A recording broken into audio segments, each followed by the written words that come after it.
اگر تمہیں ایسا لگتا ہے کہ میں فائدہ اٹھا رہا ہوں تمہارا تو تمہارے پاس واپس جانے کا آپشن ہے. یہ بتاؤ کہ کتنا پڑھے لکھے ہو؟ سول انجینئرنگ کی ہے میں نے. اچھا. پوری دنیا کو سچ معلوم ہو چکا ہے لیکن صرف حیا کو ٹھیکیدار ہو؟ آج کے بعد اس گھر کی دہلیز پار مت کرنا. سمجھو مر گئے ہم تمہارے لیے. ابھی تک ضیاء صاحب کی بیٹی کو اپنے گھر میں رکھنے کی کوئی تو وجہ ہوگی. مطلب حارث جیسے ہی گھر آئے گا اور اسے یہ بات معلوم ہوگی کہ ہادی حوریہ کو یہاں چھوڑ کر گیا رہا، وہ کسی بھی صورت واپس لے کر نہیں جائے گا، اور حوریہ کو ہادی نے صاف بتا دیا ہے کہ اب وہ لوگ اس کے لیے مر چکے ہیں.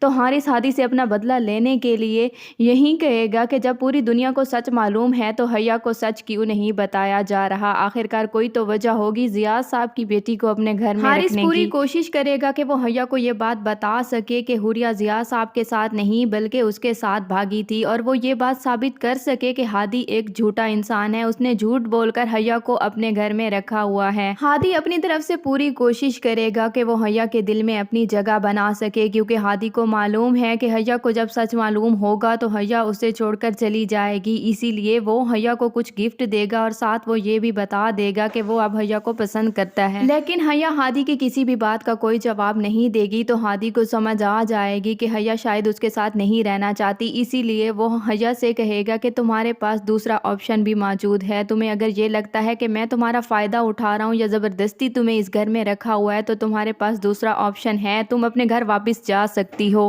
زارا کی ساس نے زارا کے دل میں جو شک ڈالا ہوگا، اب زارا کو اس بات کا ڈر ہوگا کہ حیا واپس آ گئی تو حمزہ اسے اسی دن چھوڑ دے گا. لیکن حمزہ بار بار یہ بات زارا کو سمجھانے کی کوشش کرے گا کہ ان کا رشتہ کبھی بھی ختم نہیں ہو سکتا. وہیں پر دوسری طرف دکھایا جائے گا کہ ہادی جب حوریہ کو چھوڑنے کے لیے اس کے گھر لے کر جائے گا تو وہ یہیں حوریہ سے کہے گا کہ جس دن تم حارث کے لیے ہم سب کو چھوڑ کر آئی تھی اسی دن سے ہم لوگ تمہارے لیے مر چکے ہیں، اسی لیے اب اس دہلیز کو پار کرنے سے پہلے سوچ لینا، کیونکہ اس گھر کے دروازے تمہارے لیے اب ہمیشہ کے لیے بند ہو چکے ہیں.